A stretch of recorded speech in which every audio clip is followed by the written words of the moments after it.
right, coming up next, a matchup for the UFC heavyweight division title.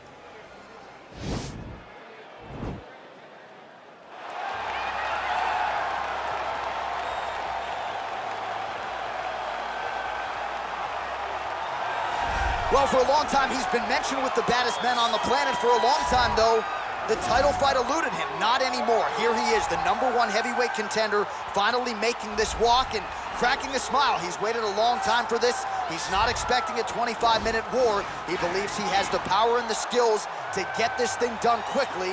I guess we'll find out.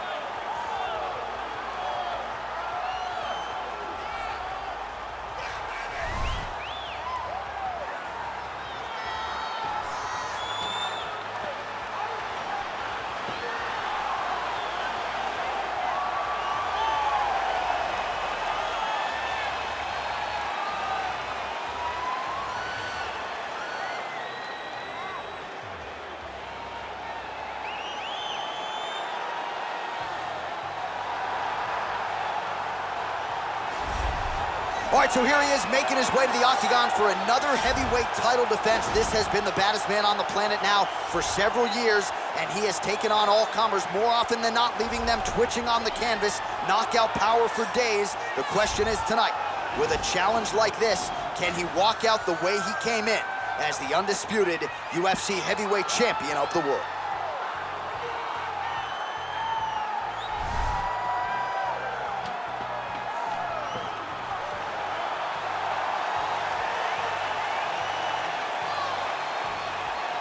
Our tale of the tape for this, our main event of the evening. More than 5 years apart, with the same height and some differences in reach. All right, now for the particulars, here's Bruce Buffer.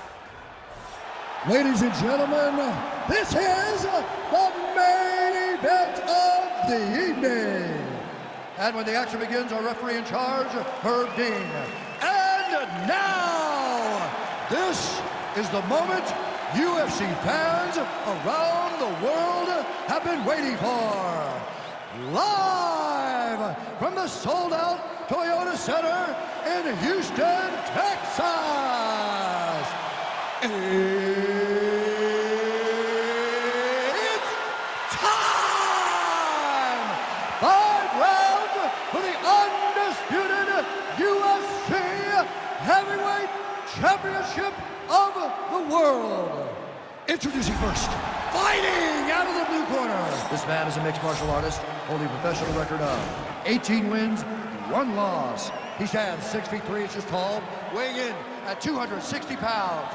Fighting out of Moscow, Russia, presenting the challenger, Sergei Pavlovich. And now introducing the champion, fighting out of the red corner. This man is a wrestler, holding a professional record of 5 wins, 3 losses. He stands 6 feet 3 inches tall, weighing in at 265 pounds. Fighting out of Regina, Saskatchewan, Canada, presenting the reigning, defending, undisputed UFC heavyweight champion of the world, Lesnar!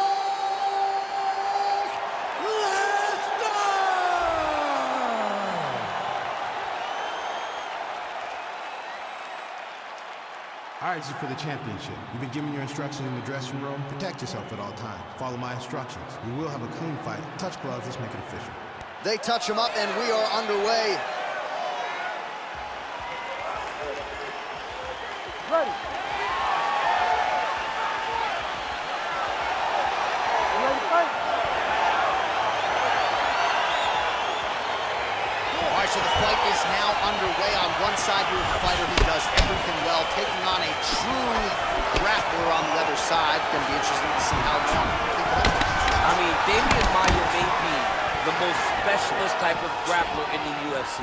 This guy resembles him in a number of ways. Let's see how he manages this fight against a guy that can do just about everything inside the octagon. Now he hip tosses him down. Now we'll see if he can advance position. I mean, right into side control.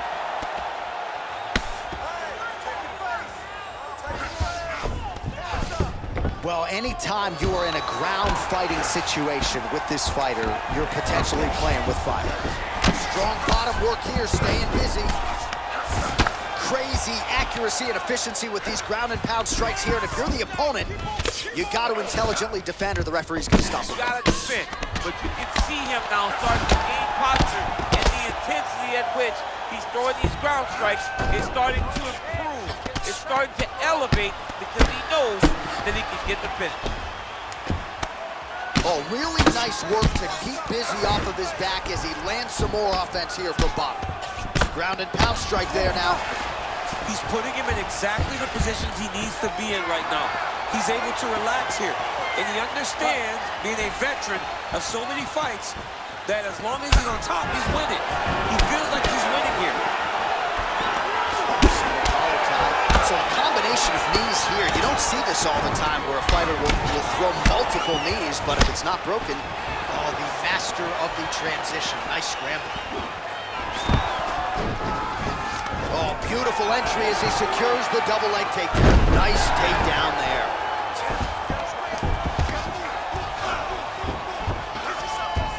A lot of top pressure being applied here. Oh, he's got him in a crucifix now, DC. All of that body weight on his opponent. He's got all the weight on the upper body. His feet are free to do whatever. But the arm stuck between the legs, he is now going to start dropping hammer fists. He's going to start dropping elbows. This is one of the nastiest positions in all of fighting. Oh, he's got the ground and pound going now. Oh, nice combination of strikes here from the top, standing over his opponent.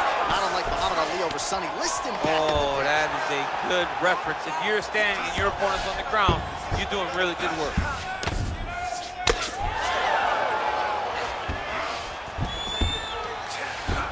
.45 seconds to go here in round one. Well, there are few things more fun to watch in mixed martial arts than these type of transitions and scrambles on the ground. High-level grappling can really be entertaining. All right, working on the ground here, his opponent's feet on the hips. All right, well, both fighters pretty comfortable on the ground, DC, but you got to be very careful hanging out here for too long if you're his opponent. 5 minutes in the books.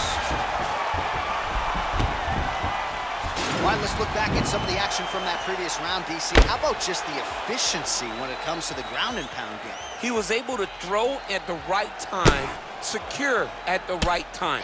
He wasted no action. For me, this is the most exciting type of fight. A guy that is just dominating his opponent, really, truly putting the grind on his opponent from the top position.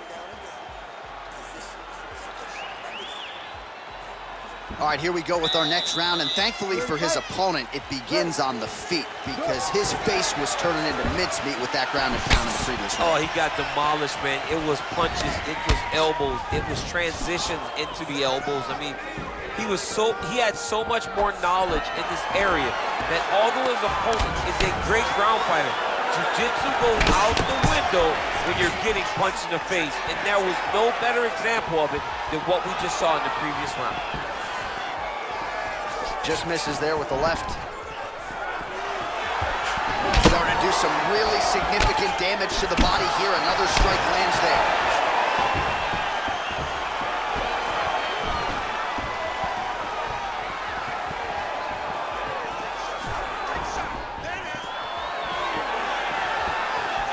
Try to establish that jab. Big kick.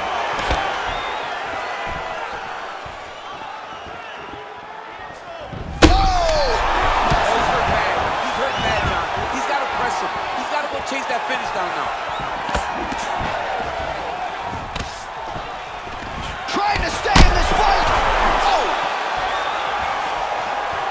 And you hear the crowd react every time they come together because they understand the power that these guys are striking with. Now goes in and secures the takedown. Thought he's gonna attack a triangle choke here.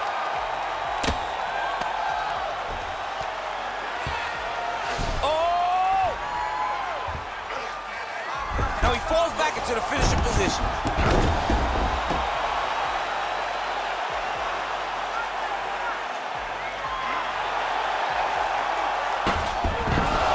Wow. All right, side control now, DC. When you get side control in a fight, what are you looking for? When I get to the side control in the fight, and I believe this young man should do the same thing, it's secure first. Grab everything in tight. Make sure your elbows are in. Make sure you've got something locked in so your opponent doesn't just squirm away. Punch short punches, but try to make the opponent make a choice. Either he turns back into... On his back now, he's going for the rear naked choke.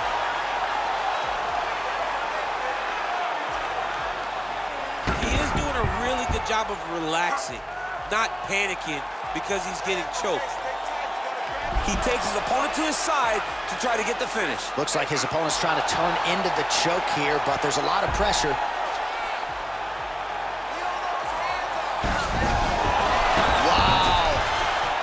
All right, full guard now, DC. The fighter on top needs to be trying to gain posture to throw ground and pound and then move to the next position. But if you're on the bottom, you've got to build a shield. Try to push your opponent off to try to get back to your feet. Pretty good right hands. All right, that's the end of round number 2. All right, so there's the horn signifying the end of the round. A stunner there with the head strike midway through. Nearly got him out of there for good. Almost got him out of there. He hurt him badly. He had his opponent hurt real bad. Now his opponent's walking back to his corner. Everybody looks confused. They don't know what they're supposed to do to try to change the way that this fight is going.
Ready to fight?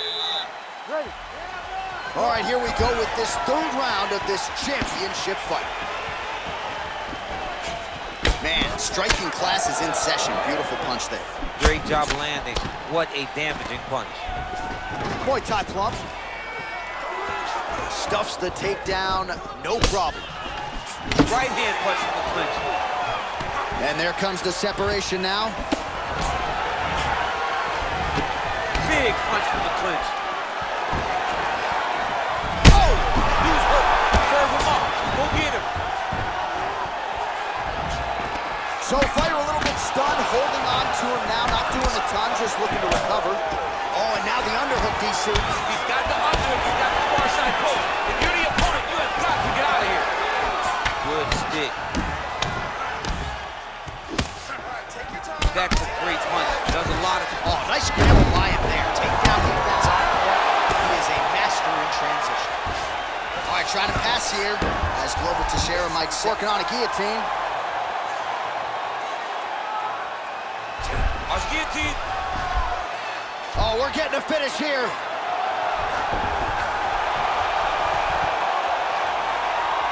And there it is!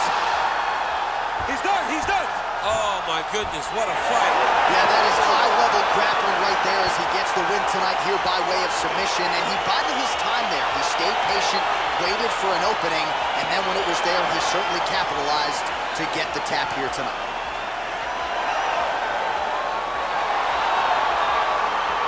Let's take a look back at the replay as he gets it done by submission tonight, champ. He does a great job of staying patient. He doesn't rush or panic.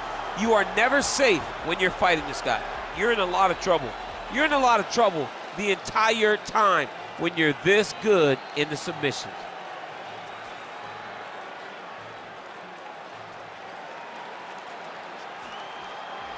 All right, so there is the consensus baddest man on the planet, the undisputed UFC heavyweight champion, your winner tonight by way of submission. He leaned on the grappling. That was the path of least resistance, and that is the man they are all chasing for UFC heavyweight gold. Ladies and gentlemen, referee Herb Dean has called a stop to this contest at 2 minutes, 8 seconds of round number 3. Declaring the winner by tap out due to a guillotine choke and still